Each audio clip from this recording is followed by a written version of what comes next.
Hi சினிஃபெக்ஸ், ரொம்ப நாள் ஆச்சு இந்த ஆங்கிளில் வச்சு ஒரு வீடியோ எடுத்து ஒரே நிமிஷம் இருங்க. ஸோ டக்குன்னு ஒரு movie review. So it's a late impression தான் அப்படின்னு சொல்லணும். ஸோ ஓடிடி ரிலீஸ்க்கு அப்புறமா வந்திருக்கு.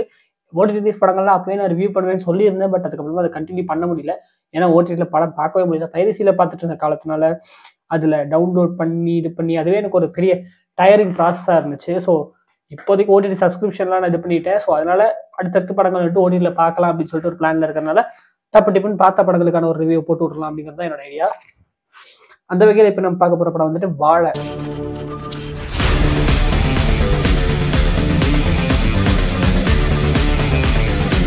வாழை. ஸோ அந்த படம் வந்துட்டு ஒரு மலையாள படம். ஸோ அந்த படம் வந்துட்டு விபின் தாஸ் அவருடைய ஸ்டோரி, ஸ்கிரீன் பிளே, டைலாக்ஸ் வேற ஒருத்தர் விட்டு டைரக்ட் பண்ணியிருக்காரு.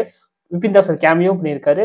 படம் வந்துட்டு ஒரு பக்கா ஒரு இதுதான், எப்படி சொல்றது, ஒரு யங்ஸ்டர்ஸ்க்கான படம் தான். யங்ஸ்டர்ஸோட வாழ்க்கையில் என்ன மாதிரி அவங்க வாழ்க்கை இருக்குமோ அதை அப்படியே ஒரு படமா எடுத்து வச்சு, அதனால இந்த படத்துல டைட்டிலே வாழை, இது பயோபிக் ஆஃப் பில்லியன் பாய்ஸ் அப்படின்னு வச்சிருந்தாங்க. அதுக்கு ஏற்ற மாதிரி தான் படமும் இருந்தது.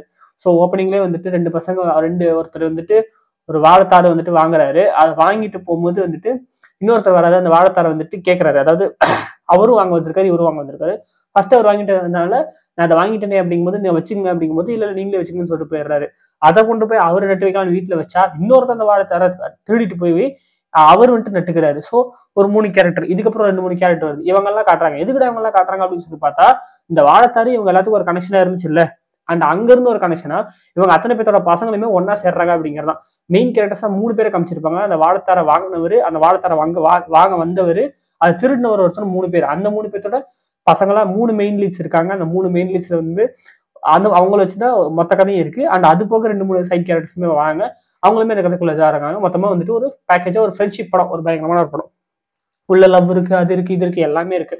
அண்ட் முக்கியமா வந்துட்டு ப்ராப்பர் சினிமாவுடைய அந்த ஃபார்மெட்லேயே கிடையாது, இன்டர்மிஷன் கிடையாது. பக்கா ஒரு ஹாலிவுட் படம்னா அந்த ஃபார்மெட்ல எடுத்தோம்னா கிளைமேக்ஸ் நோக்கி படம் போய்கிட்டே இருக்கும். ஒரு ஃப்ளோல செம்ம சூப்பரா போகும்.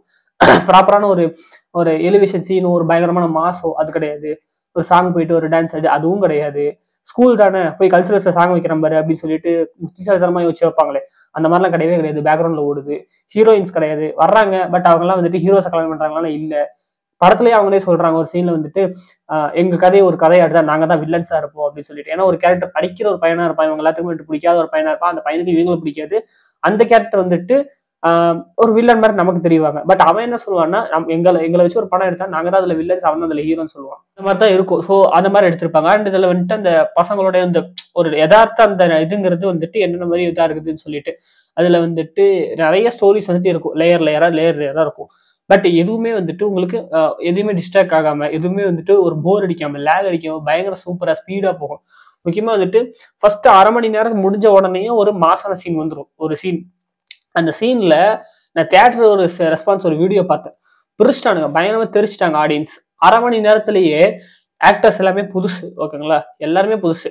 அந்த 1/2 மணி நேரத்துல எந்த அளவுக்கு ஸ்டோரி ப்ரோக்ரஸ் ஆயிருந்தா அந்த 1/2 மணி நேரம் வந்து அந்த ஃபைட் சீன்ல அவ்வளவு சூப்பரா வந்துட்டு ஆடியன்ஸ் தெரிப்பாங்க அப்படின்னா, அந்த 1/2 மணி நேரத்துல எந்த அளவுக்கு ஒரு ஸ்டோரி ப்ரோக்ரஷனா, அந்த எந்த அளவுக்கு அந்த கேரக்டர்ஸ் கூட நம்ம இது பண்ண வச்சிருக்காங்கன்னு சொல்லிட்டு பாருங்க. அந்த ஸ்கூல் டே போர்ஷன் தான் அந்த 1/2 மணி நேரம் வரும். அதோடைய முடிவுல நமக்கு வந்துட்டு பயங்கர அட்டாச் ஆயிடும். அதுக்கப்புறம் அந்த ஒரு சீன் வரும், ஃபைட் சீனு வேற லெவல். அது சுத்தியமா வந்துட்டு வேற லெவல். அதுக்கப்புறமா வந்துட்டு எமோஷனலா அந்த படம் வந்துட்டு சூப்பரா இருந்துச்சு.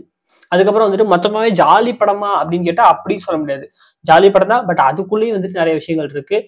இந்த செகண்ட் ஹாஃப் அப்படிங்கிறது வந்துட்டு ஒரு செகண்ட் ஹாஃப்னா அப்படின்னா பார்ப்பட்டா அவங்க பிரிக்கல அப்படின்னாலுமே இந்த 3 ஆக்ட் ஸ்ட்ரக்சர்ல 3வது ஆக்ட் கிட்ட வரும்போது கான்ஃபிளிக்ட் முடிஞ்சு அந்த கான்ஃபிளிக்ட்ல இருந்து ஒரு எமோஷனலுக்கு தள்ளதான் படுது. அங்க இருந்து சில விஷயங்கள் ரொம்ப ஹார்ட் ஹிட்டிங்கா நடக்குது.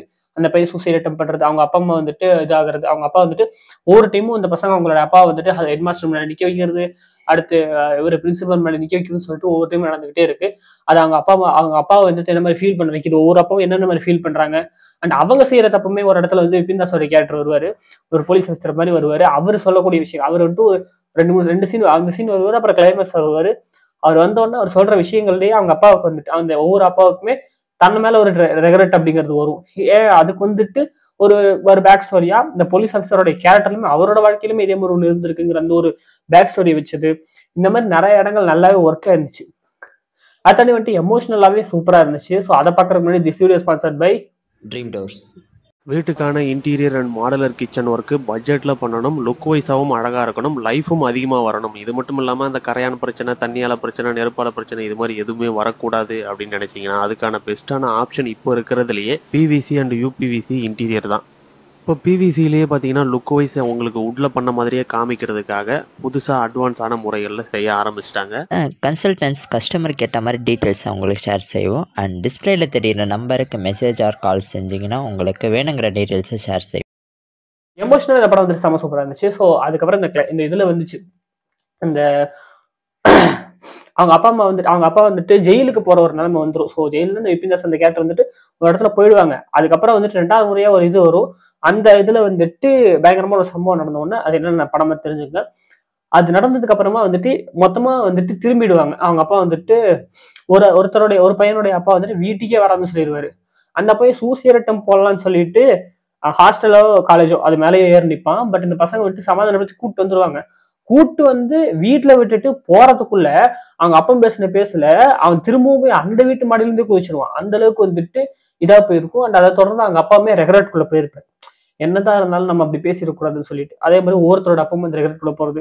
ஆனா அந்த கிளைமேக்ஸ் தான் முக்கியமா அந்த படத்தோட மாஸ்டர் பீஸே. ஏன்னா அந்த கிளைமேக்ஸ் செம்ம சூப்பரா எழுதி இருந்தாங்க. ஏன்னா அதுல வந்துட்டு ஒரு நான் லீனியர்ல போகுது. ஒவ்வொருத்தருடைய லைஃப்லயும் அந்த ஒரு பாயிண்ட் அவமானங்கிற அந்த பாயிண்ட். ஒரு கட்டத்துல அவங்க அப்பா எல்லாருடைய அப்பாவுமே வந்துட்டு இவன் இஷ்டத்துக்கு போல இருந்துகிட்டோம்னு சொல்லிட்டு விட்டுறாங்க. விட்டதுக்கு அப்புறமா அவங்க வாழ்க்கை வந்துட்டு அப்படியே ஒரு மாதிரி நேர்கோட்டில் போய்கிட்டு இருக்கு. எதுவுமே மாறவும் இல்லை, எதுவும் புதுசா நடக்கவும் இல்லை, எதுவும் லாஸும் ஆகல, மைனஸ் ஆகல, பாசிட்டிவாகவும் நடக்கல, ப்ராஃபிட்டும் இல்லைங்கிற மாதிரி போய்கிட்டே இருக்கும்போது ஒருத்தரும் ஃபேஸ் பண்ண வேண்டிய நிலைமை வரும்ல. சொந்தக்காரங்களை ஃபேஸ் பண்ண வேண்டிய நிலைமை, வாழ்க்கையில் என்னப்பா பண்றேன்னு சொல்லிட்டு சொந்தக்காரங்க கேட்பாங்க. ஒரு கல்யாணத்துக்கு போகும்போது அந்த மாதிரி ஒவ்வொரு இடத்துலயும் ஃபேஸ் பண்ண வேண்டிய நிலைமை வருது. ஸோ ஒருத்தருடைய அப்பா வந்துட்டு அவருடைய அப்பா அந்த பையனுடைய தாத்தா கிட்ட வந்துட்டு உங்ககிட்ட ஒரு நிலம் இருக்குல்ல, அந்த நிலத்தை கொடுங்க, அதுல வச்சு ஒரு பிசினஸ் பண்ணி இது பண்ணிப்பான்னு சொல்லும்போது அவங்களோட ரியாக்ஷன் இந்த மாதிரி இருக்கு. அண்ட் அதுக்கப்புறம் கல்யாணத்துக்கு போன இடத்துல வந்துட்டு பெரியவர் அந்த குடும்பத்துல பெரியவர் வந்துட்டு இவனை அவமானப்படுத்துறதுன்னு சொல்லிட்டு ஒவ்வொரு இடத்துலயும் ஒன்று நடந்துட்டு இருக்கு. இன்னொரு இடத்துல வந்துட்டு அவங்க முஸ்லீம் ஃபேமிலி கல்ஃபுக்கு இவனை அனுப்பிச்சு விடலாம் அப்படின்னு சொல்லிட்டு அவரு சொல்றது. இந்த மாதிரி ஒவ்வொரு இடத்துல ஒன்று நடந்துட்டு இருக்கு. ஒன்னி காட்டிக்கிட்டே வந்துட்டே இருக்காங்க. அதோட நான் லீனியர்ல வந்துட்டு ஒவ்வொரு அப்பாவும் என்னென்ன மாதிரி ரியாக்ட் பண்றாங்கன்னு சொல்லிட்டு அந்த ஃபர்ஸ்ட் வந்துட்டு இந்த வாழைத்தார அந்த நிலத்தை கேட்ட அவங்க அப்பா வந்துட்டு அதுக்கான என்ன கிளாரிட்டி கொடுத்து அந்த நிலத்தை வந்துட்டு வாங்குறாரு அப்படிங்கிற அந்த ஒரு மேட்டர். அதுக்கப்புறம் வந்துட்டு அந்த அவமானப்படுத்திடுறாங்க. இந்த பையனை எதிர்த்து பேசி அந்த தாத்தா கிட்ட அடியும் வாங்கிடுறான். அதுக்கப்புறமா சைடு கிக்கா ஒருத்தன் வந்துட்டு பவரா பேசிட்டு இருக்கிறத பார்த்து அவங்க அப்பா போய் அடிச்சு அந்த பையனுக்கு என் பையன்டா என்ன இருந்தாலும் என் பையன் சொல்லி சப்போர்ட் பண்றான் அந்த சீன். அதுக்கப்புறம் கல்ஃப் அந்த மேட்டர்.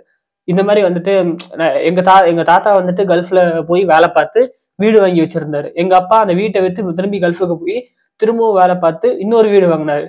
நான் வேலைக்கு போறதுக்காக திரும்ப இந்த வீட்டை வித்து நான் திரும்பவும் கல்ஃபுக்கு போய் இந்த மாதிரி திரும்பவும் வந்துட்டு நான் இந்த வீடை வாங்கி வச்சிருக்கேன். இப்ப இவங்க கல்ஃபுக்கு போனதுக்காக திரும்பவும் வீட்டை வித்து இப்படி நடந்துகிட்டே இருக்குமா, இப்படி இதுக்கு ஒரு முடிவே கிடையாதுங்கிற மாதிரி அந்த எமோஷனல் சீக்வன்ஸுங்காது. அதுக்கப்புறம் அந்த கிளைமேக்ஸ் அப்படின்னு சொல்லிட்டு எல்லாமே சூப்பரா பண்ணியிருந்தாங்க. ஆனால் இந்த கிளைமேக்ஸ் வந்துட்டு ஒரு ப்ராப்பர் சினிமேட்டிக் கிளைமேக்ஸ் எல்லாம் கிடையவே கிடையாது. அதுதான் மாஸ்டர் பீஸே. அதுதான் இந்த டேரக்டர் வந்துட்டு செம்ம சூப்பர் அப்படின்னு சொல்லுவேன். விபின் தாஸையும் சொல்லலாம், டேரக்டரையும் சொல்லலாம்.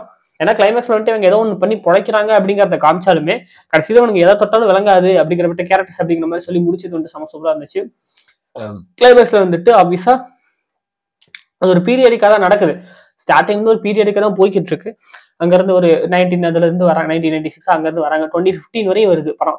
2015 இருந்து அப்படியே வந்துட்டு டைம் பீரியட் அப்படியே ஜம்ப் அடிச்சு அப்படியே ஒவ்வொரு விஷயம் காட்டுறாங்க. அதுக்கப்புறம் என்ன நடந்துச்சு அப்படின்னு சொல்லிட்டு அப்படியே லைனா போய் அதுக்கப்புறம் மாஸ்டர் வந்துட்டு ரிலீஸ்.